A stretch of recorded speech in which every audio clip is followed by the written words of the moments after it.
नमस्कार साथियों हर बार की तरह इस बार भी मैं प्रीवियस ईयर का 25 क्वेश्चंस का सेट लेकर आपके बीच हाजिर हूँ।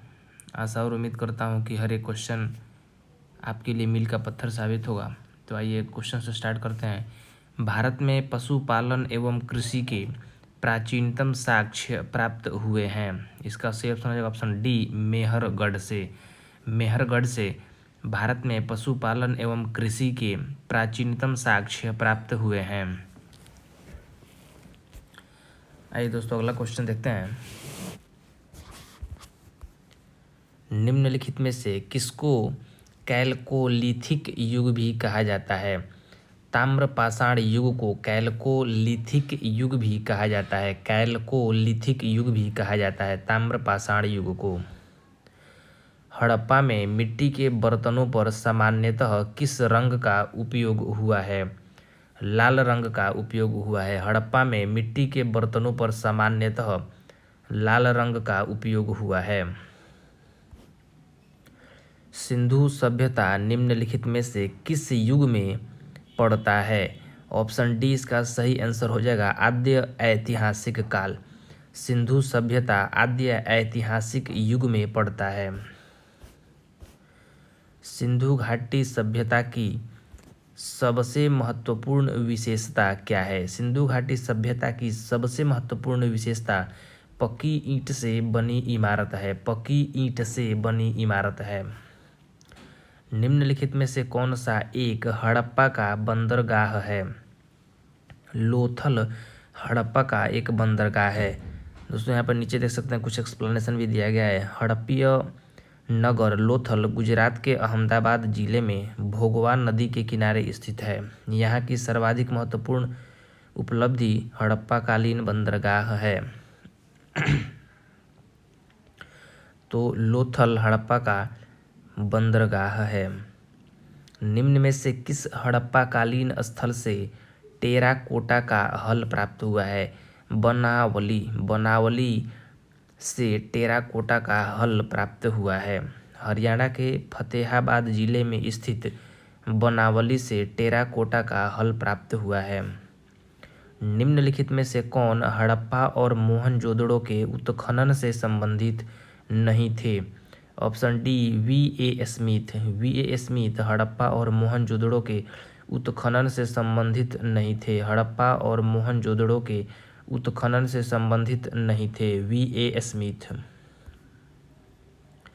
निम्नलिखित में से किस हड़प्पन नगर में जूते हुए खेतों के निशान मिले हैं?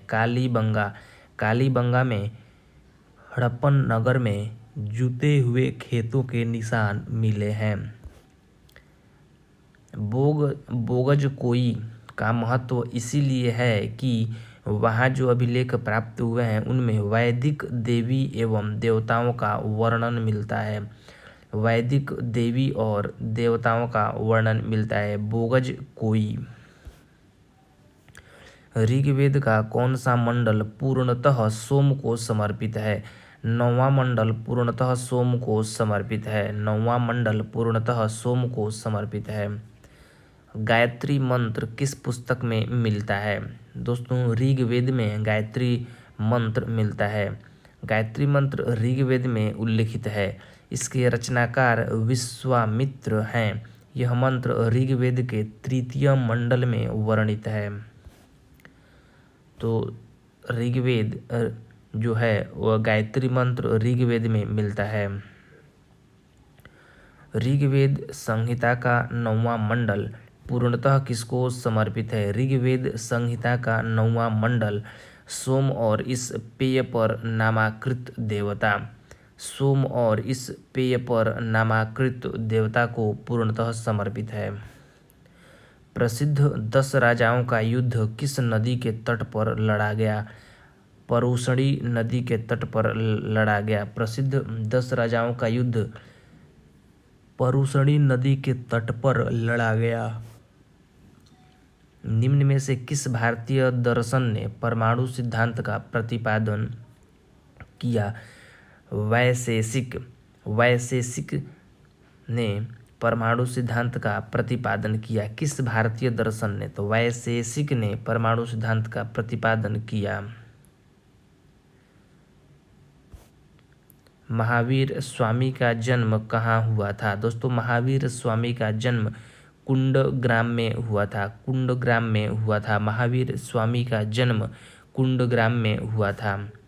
महावीर जैन की मृत्यु निम्नलिखित में से किस नगर में हुई? पावापुरी। महावीर जैन की मृत्यु पावापुरी नगर में हुई थी। भगवान महावीर का प्रथम शिष्य था। भगवान महावीर का प्रथम शिष्य जामाली था। भगवान महावीर का प्रथम शिष्य जामाली था। निम्नलिखित में से कौन सबसे पूर्वकालिक जैन धर्म कहलाता है? दोस्तों इसका आंसर हो जाएगा ऑप्शन सी 14 पूर्व। कौन सबसे पूर्वकालिक जैन ग्रंथ कहलाता है? 14 पूर्व।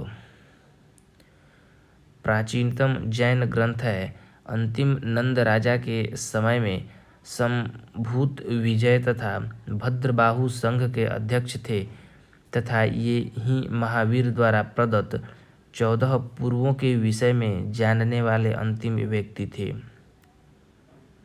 तो 14 पूर्व इसका सही आंसर होगा। महात्मा बुद्ध ने अपना पहला धर्म चक्र परिवर्तन किस स्थान पर दिया था? सारनाथ में। महात्मा बुद्ध ने अपना पहला धर्म चक्र परिवर्तन सारनाथ में दिया था। महात्मा बुद्ध का महापरिनिर्वाण कहाँ हुआ? महात्मा बुद्ध का महापरिनिर्वाण कुशीनगर में हुआ था। कुशीनगर। त्रिपिटक किसकी धार्मिक पुस्तक है? बौद्ध। त्रिपिटक बौद्ध की धार्मिक पुस्तक है। त्रिपिटक बौद्ध की धार्मिक पुस्तक है। निम्नलिखित में से कौन सी बात बौद्ध धर्म और जैन धर्म में समान नहीं है? आत्मदान, आत्मदमन बौद्ध धर्म और जैन धर्म में समान नहीं है। आत्मदमन बौद्ध धर्म और जैन धर्म में समान नहीं है। बोध गया में बोधि वृक्ष अपने वंश की इस पीढ़ी का है। बोध गया में बोधि वृक्ष अपने वंश की पंचम पीढ़ी का है। बोध गया में जो बोधि वृक्ष है अपने वंश की पंचम पीढ़ी का है। बराबर की गुफाओं का उपयोग किसने आश्रय गृह के रूप में किया? बराबर की गुफाओं का उपयोग आजीविकाओं ने आश्रय गृह के रूप में किया। बराबर की गुफाओं का उपयोग आजीविकाओं ने आश्रय गृह के रूप में किया। दोस्तों यहाँ पे 25 क्वेश्चंस का सेट समाप्त होता है। अगला क्वेश्चन मैं बहुत जल्द लेकर हाजिर होऊंगा। तब तक के लिए नमस्कार।